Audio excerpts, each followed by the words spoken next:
ಸ್ಥಳದಿಂದ ಮಾಹಿತಿಯನ್ನು ಕಲೆ ಹಾಕಿದ ನಂತರದಲ್ಲಿ ನಿರ್ಧರಿಸಿರುವುದು ಬಹುತೇಕ NIAಗೆ ಈ ಪ್ರಕರಣವನ್ನ ಹಸ್ತಾಂತರ ಮಾಡಬೇಕಾ ಅನ್ನೋದ್ರ ಬಗ್ಗೆ ಚಿಂತನೆ ನಡೀತಾ ಇದೆ. ಸುಧಾರಿತ ಸ್ಫೋಟ IED ರಿಪಬ್ಲಿಕ್ ಕನ್ನಡ ಇದನ್ನ ಈ ಸುದ್ದಿ ಬ್ರೇಕ್ ಆಗಿ 10 ನಿಮಿಷದ ಒಳಗಾಗಿನೇ ತಿಳಿಸಿತ್ತು. ವಿಧಿವಿಜ್ಞಾನ ತಜ್ಞರಾದ ಡಾಕ್ಟರ್ ದಿನೇಶ್ ಕೂಡ ಹೇಳಿದ್ರು IED ಬಳಕೆ ಆಗಿರುವ ಸಾಧ್ಯತೆ. ಇನ್ನು ಗಾಯಾಳುಗಳನ್ನ RXDX ಆಸ್ಪತ್ರೆಗೆ ದಾಖಲಿಸಿ ಚಿಕಿತ್ಸೆಯನ್ನ ಕೊಡಲಾಗ್ತಾ ಇದೆ. ಸ್ಥಳದಲ್ಲಿರ್ತಕ್ಕಂಥ ಆಸ್ಪತ್ರೆ ರಿಪಬ್ಲಿಕ್ ಕನ್ನಡಕ್ಕೆ ಹಾಸ್ಪಿಟಲ್ ಸಿಬ್ಬಂದಿ ಮಾಹಿತಿಯನ್ನ ನೀಡಿದ್ದಾರೆ. ಗಾಯಾಳುಗಳಿಗೆ RXDX ಆಸ್ಪತ್ರೆಗೆ ದಾಖಲಿಸಿ ಚಿಕಿತ್ಸೆಯನ್ನ ನೀಡಲಾಗ್ತಾ ಇದೆ. ಸ್ಥಳದ ಸದ್ಯದ ದೃಶ್ಯಗಳನ್ನ ನೀವು ಗಮನಿಸ್ತಾ ಇದ್ದೀರಿ. ಪೊಲೀಸ್ ವರಿಷ್ಠಾಧಿಕಾರಿಗಳು ಆ ಜಾಗಕ್ಕೆ ಬಂದಿದ್ದಾರೆ. ಖುದ್ದು ಬೆಂಗಳೂರು ನಗರ ಪೊಲೀಸ್ ಆಯುಕ್ತರಾದ ಬಿ ದಯಾನಂದ್ ಅವರು ಸ್ಥಳದಲ್ಲಿದ್ದಾರೆ. ಹಾಗೆ ಈ ಪ್ರಕರಣವನ್ನು ದೃಶ್ಯದಲ್ಲಿ ಗಮನಿಸ್ತಾ ಇದ್ರಿ. ಬಿ ದಯಾನಂದ್ ಅವರು ಸ್ಥಳದಲ್ಲಿದ್ದ ಪೊಲೀಸರು ಹಾಗೆ ಬಾಂಬ್ ಸ್ಕ್ವಾಡ್ ನಿಂದ ಮಾಹಿತಿಯನ್ನ ಕಲೆ ಹಾಕ್ತಾ ಇರೋದು.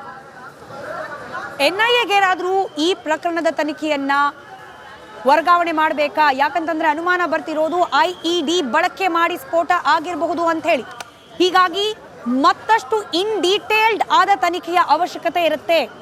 ಹೀಗಾಗಿ ಈ ಒಂದು ಪ್ರಕರಣದ ತನಿಖೆಯನ್ನ ರಾಷ್ಟ್ರೀಯ ತನಿಖಾ ದಳಕ್ಕೆ ಹಸ್ತಾಂತರ ಮಾಡುವ ಬಗ್ಗೆ ಕೂಡ ಚಿಂತನೆಯನ್ನ ನಡೆಸಲಾಗ್ತಾ ಇದೆ. ಲೇಟೆಸ್ಟ್ ವಿಜುವಲ್ಸ್, ಸದ್ಯದ ದೃಶ್ಯಗಳನ್ನ ಗಮನಿಸ್ತಾ ಇದ್ದೀರಿ ರಿಪಬ್ಲಿಕ್ ಕನ್ನಡದ ಮೂಲಕ. ರಾಮೇಶ್ವರ ಕೆಫೆ ಸುತ್ತಲೂ ಕೂಡ ಸದ್ಯ ಕಾಣೋಕ್ ಸಿಗ್ತಾ ಇರೋದು ಕೇವಲ ಪೊಲೀಸರು. ಕಂಪ್ಲೀಟ್ ಆಗಿ ರಾಮೇಶ್ವರ ಕೆಫೆಯನ್ನ ತಮ್ಮ ಸುಪರ್ದಿಗೆ ತೆಗೆದುಕೊಂಡಿದ್ದಾರೆ. ನೋ ಎಂಟ್ರಿ ಝೋನ್ ಆಗಿ ಅದನ್ನ ಪರಿಗಣಿಸಲಾಗಿದೆ. ಯಾವುದೇ ಕಾರಣಕ್ಕೂ ಕೂಡ ಸಾರ್ವಜನಿಕರು, ಸ್ಥಳೀಯರು ಯಾರು ಕೂಡ ಇನ್ಕ್ಲೂಡಿಂಗ್ ಮಾಧ್ಯಮದವರು ಸ್ಥಳದ ಒಳಗೆ ಹೋಗೋ ಹಾಗಿಲ್ಲ. ಒಂದೊಂದು ಮಾಹಿತಿ ಕೂಡ ಅತ್ಯಂತ ಪ್ರಮುಖ ಆಗುತ್ತೆ. ತನಿಖೆ ಒಂದು ಹಂತಕ್ಕೆ ಹೀಗೆ ಆಗಿರಬಹುದು ಅನ್ನೋ ಮಜಲನ್ನು ತಲುಪಲಿಕ್ಕೆ. ಹೀಗಾಗಿ ಆ ತನಿಖೆಯ ಹಂತದಲ್ಲಿ ಯಾವುದೇ ಸಾಕ್ಷ್ಯಗಳು ಕೂಡ ಡಿಸ್ಟರ್ಬ್ ಆಗಬಾರ್ದು ಅನ್ನೋ ಕಾರಣಕ್ಕೆ ವ್ಯಾಪ್ತಿಯಲ್ಲಿ ನಡೆದಿರುವಂತಹ ಒಂದು ಘಟನೆ ಸಾಕಷ್ಟು ಅನುಮಾನಗಳನ್ನು ಮೂಡಿಸಿದೆ. ಈಗಾಗಲೇ ರಾಮೇಶ್ವರಂ ಕೆಫೆಯಲ್ಲಿ ಬ್ಲಾಸ್ಟ್ ಆಗಿರೋಕ್ಕೆ ವಿಚಾರಕ್ಕೆ ಸಂಬಂಧಪಟ್ಟಂತೆ ಅಲ್ಲಿ ನಿಗೂಢವಾಗಿ ಬ್ಲಾಸ್ಟ್ ಆಗಿದ್ದೇನು ಅನ್ನೋದು ಸಾಕಷ್ಟು ಚರ್ಚೆಗೆ ಗ್ರಾಸವಾಗಿದೆ. ಈಗಾಗಲೇ ನಗರ ಪೊಲೀಸ್ ಆಯುಕ್ತ ಬಿ ದಯಾನಂದ್ ಅವರು ಕೂಡ ಘಟನಾ ಸ್ಥಳಕ್ಕೆ ಬಂದು ಪರಿಶೀಲನೆ ಮಾಡುವಂಥ ಕೆಲಸವನ್ನು ಮಾಡ್ತಿದ್ದಾರೆ. ಮಧ್ಯಾಹ್ನ 12:30 ಸುಮಾರಿಗೆ ಈ ಒಂದು ಘಟನೆ ನಡೆದಿದೆ. ಆದರೆ ಘಟನೆ ನಡೆದಂಥ ಸಂದರ್ಭದಲ್ಲಿ ಫಸ್ಟ್ ಪೊಲೀಸರಿಗೆ ಮಾಹಿತಿ ಬಂದಿರೋದು ಸಿಲಿಂಡರ್ ಬ್ಲಾಸ್ಟ್ ಆಗಿ ಈ ಒಂದು ಘಟನೆ ನಡೆದಿದೆ ಅಂತೇಳಿ ಮಾಹಿತಿ ಬಂದಿರುತ್ತೆ. ಅದಾದ ಮೇಲೆ ಘಟನಾ ಸ್ಥಳಕ್ಕೆ ಬಂದು ಪರಿಶೀಲನೆ ನಡೆಸಿದಂಥ ಸಂದರ್ಭದಲ್ಲಿ ಅಗ್ನಿಶಾಮಕ ಸಿಬ್ಬಂದಿಗೆ ಒಂದು ಗೊತ್ತಾಗುತ್ತೆ, ಇಲ್ಲಿ ಸಿಲಿಂಡರ್ ರೀತಿಯಾದಂಥ ಬ್ಲಾಸ್ಟ್ ಯಾವುದೇ ರೀತಿ ಆಗಿಲ್ಲ ಅನ್ನೋದು ಗೊತ್ತಾಗುತ್ತೆ. ಆದರೆ ಅಲ್ಲಿರುವಂಥ ಒಂದಷ್ಟು ವಸ್ತುಗಳು ಸದ್ಯಕ್ಕೆ ಸಾಕಷ್ಟು ಅನುಮಾನಗಳನ್ನು ಮೂಡಿಸಿದೆ. ಒಂದು ರೀತಿಯಾದಂಥ ಬ್ಯಾಟರಿ ಆಗಿರ್ಬೋದು, ಎಲೆಕ್ಟ್ರಾನಿಕ್ ಡಿವೈಸ್ ರೀತಿಯಾದಂಥ ಒಂದಷ್ಟು ವಸ್ತುಗಳು ಅಲ್ಲಿ ಸ್ಫೋಟವಾಗಿರುವಂಥ ಸ್ಥಳದಲ್ಲಿ ಪತ್ತೆಯಾಗಿದೆ. ಹೀಗಾಗಿ ಈ ಒಂದು ಘಟನೆ ವಿಚಾರಕ್ಕೆ ಸಂಬಂಧಪಟ್ಟಂತೆ ಸಾಕಷ್ಟು ಅನುಮಾನಗಳು ಮೂಡಿದೆ. ಯಾಕಂದರೆ ಇದೊಂದು ಪ್ರೀ ಪ್ಲ್ಯಾನ್ಡ್ ಬ್ಲಾಸ್ಟ್ ಆಗಿರ್ಬೋದು ಅನ್ನುವಂಥ ಅನುಮಾನ ಸಾಕಷ್ಟು ದಟ್ಟವಾಗಿದೆ. ಯಾಕಂದರೆ ರಾಮೇಶ್ವರಂ ಕೆಫೆ ಫುಡ್ ಇಂಡಸ್ಟ್ರಿಯಲ್ಲಿ ಸಾಕಷ್ಟು ಬೆಳೀತಾ ಇರುವಂಥದ್ದು. ಬೆಂಗಳೂರಿನಲ್ಲಿ 5-6 ಬ್ರಾಂಚ್ಗಳಿದೆ. ಇದು ಯಾವಾಗಲೂ ಕೂಡ ಬಿಸ್ನೆಸ್ ಒಳ್ಳೆ ಆಗುತ್ತೆ. ಹೀಗಾಗಿ ಎಲ್ಲ ಒಂದು ಕಡೆ ಪ್ರೀ ಪ್ಲ್ಯಾನ್ಡ್ ಆಗಿ ಬ್ಲಾಸ್ಟ್ ನಡೆಸಿರ್ಬೋದಾ ಅನ್ನುವಂಥ ಅನುಮಾನಗಳು ದಟ್ಟವಾಗಿ ಮೂಡುತ್ತೆ. ಈಗಾಗಲೇ ಘಟನಾ ಸ್ಥಳದಲ್ಲಿ ಒಟ್ಟು 3-4 ತಂಡಗಳು ತನಿಖೆಯನ್ನು ಮಾಡುವಂಥ ಕೆಲಸವನ್ನು ಮಾಡ್ತಿದೆ. ಈಗಾಗಲೇ ಡಾಗ್ ಸ್ಕ್ವಾಡ್ ಬಂದು ಪರಿಶೀಲನೆ ಮಾಡಿಸಿದೆ. ಬಾಂಬ್ ಸ್ಕ್ವಾಡ್ ಬಂದು ಕಂಪ್ಲೀಟ್ ಆಗಿ ಪರಿಶೀಲನೆ ಮಾಡುವಂಥ ಕೆಲಸವನ್ನು ಮಾಡಲಾಗ್ತಿದೆ. ಸ್ಥಳೀಯ ಪೊಲೀಸರು ಪರಿಶೀಲನೆ ಮಾಡ್ತಿದ್ದಾರೆ. ಅಗ್ನಿಶಾಮಕ ಸಿಬ್ಬಂದಿ ಪರಿಶೀಲನೆ ಮಾಡುವಂಥ ಕೆಲಸವನ್ನು ಮಾಡ್ತಿದ್ದಾರೆ. ಸದ್ಯಕ್ಕೆ ಈ ಒಂದು ಬ್ಲಾಸ್ಟ್ಗೆ ಅಸಲಿ ಕಾರಣ ಏನು, ಹೇಗೆ ಬ್ಲಾಸ್ಟ್ ಆಯಿತು ಅನ್ನೋದಕ್ಕೆ ಸಂಬಂಧಪಟ್ಟಂತೆ ಸಾಕಷ್ಟು ಅನುಮಾನಗಳು ಮೂಡಿದೆ. ಘಟನೆಯಲ್ಲಿ 3-4 ಜನರಿಗೆ ಗಾಯಗಳಾಗಿದೆ. ಅವರನ್ನು ಈಗಾಗಲೇ ಸ್ಥಳೀಯ ಆಸ್ಪತ್ರೆಗೆ ದಾಖಲಿಸಿ ಅವರನ್ನು ಚಿಕಿತ್ಸೆ ನೀಡುವಂಥ ಕೆಲಸವನ್ನು ಮಾಡಲಾಗ್ತಿದೆ. ಜೊತೆಗೆ ಇಲ್ಲಿನ ಸ್ಥಳೀಯರನ್ನು ಕೂಡ ಮಾತಾಡಿಸುವಂಥ ಸಂದರ್ಭದಲ್ಲಿ ಹೇಳ್ತಿದ್ರು, ಇಲ್ಲಿ ದೊಡ್ಡದಾಗಿ ಸೌಂಡ್ ಬಂದಿದೆ ಅಂತೇಳಿ ಹೇಳುವಂಥ ಕೆಲಸವನ್ನು ಮಾಡಲಾಗಿತ್ತು. Okay okay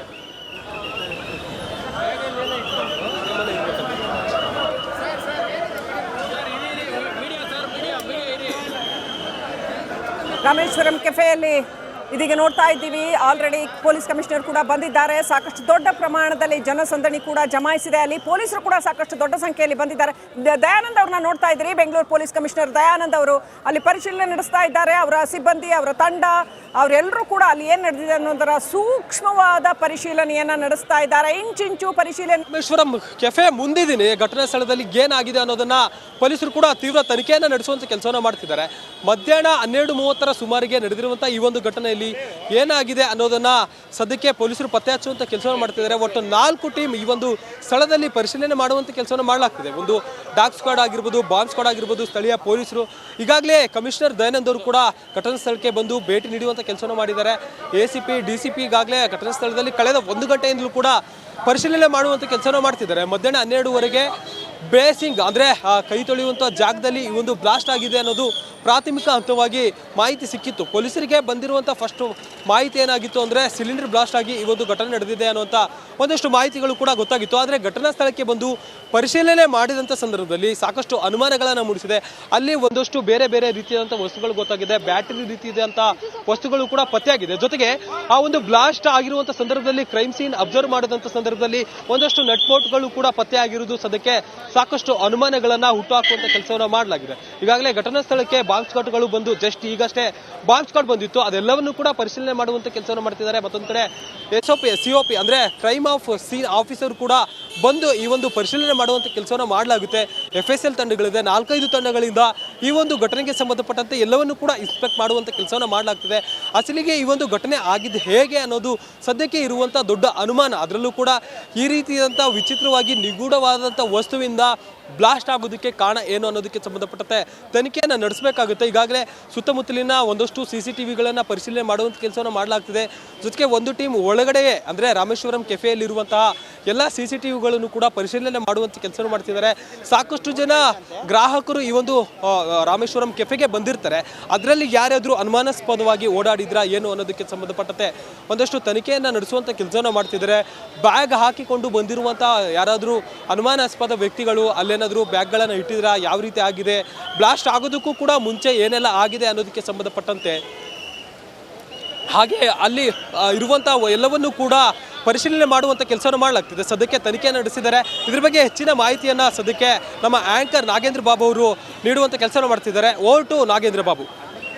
yes sir, thank you. ಈಗ ಒಂದು ಕಡೆ ನಾವೀಗೇನೋ ರಾಮೇಶ್ವರ ಕೆಫೆ ಮುಂಭಾಗದಲ್ಲಿ ನಿಂತಿದ್ದೀನಿ. ಇಲ್ಲಿಂದ ನಾನು ಇಲ್ಲಿ ಏನೆಲ್ಲ ಆಗಿದೆ ಅನ್ನೋದ್ರ ಬಗ್ಗೆ ಎಕ್ಸ್ಪ್ಲೇನ್ ಮಾಡ್ತಾ ಹೋಗ್ತೀನಿ. ನೋಡಿ, ಇಲ್ಲಿ ಫೈರ್ ಡಿಪಾರ್ಟ್ಮೆಂಟ್ನ ಹಿರಿಯ ಅಧಿಕಾರಿಗಳು, ಸ್ಟಾಫ್ ಎಲ್ಲರೂ ಕೂಡ ಇಲ್ಲಿ ನಿಂತು ಪರಿಶೀಲನೆ ಮಾಡ್ತಿದ್ದಾರೆ. ಇಲ್ಲಿ ಯಾವ ರೀತಿಯಾಗಿ ಬ್ಲಾಸ್ಟ್ ಆಗಿದೆ ಅನ್ನೋದ್ರ ಬಗ್ಗೆ ನನಗೆ ಎಕ್ಸ್ಪ್ಲೇನ್ ಮಾಡ್ತಾರೆ. ನೋಡಿ, ನಮ್ಮ ಕ್ಯಾಮ್ರಾ ಪರ್ಸನ್ಗೆ ಹೇಳ್ತೀನಿ, ಅಲ್ಲಿ ಗ್ಲಾಸ್ಗಳು ಪುಡಿ ಪುಡಿ ಆಗಿರುವಂಥ ದೃಶ್ಯವನ್ನು ನೀವು ಇಲ್ಲಿ ಗಮನಿಸ್ಬೋದು. ನೋಡಿ, ಒಂದು ಕಡೆ ಬಾಂಬ್ ಡಿಟೆಕ್ಟಿವ್ ಟೀಮ್ ಈಗ ಇಲ್ಲಿ ಸ್ಪಾಟ್ಗೆ ಬಂದು ಇಲ್ಲಿ ಪರಿಶೀಲನೆಯನ್ನು ಮಾಡ್ತಿದ್ದಾರೆ. ISD ಟೀಮ್ ಈಗ ಆಲ್ರೆಡಿ ಬಂದು ಇಲ್ಲಿ ತಲುಪಿದೆ. ಇಲ್ಲಿ ಒಂದಷ್ಟು ತಪಾಸಣೆಯನ್ನು ಮಾಡುವಂಥ ಕೆಲಸಗಳನ್ನು ಮಾಡ್ತಾರೆ.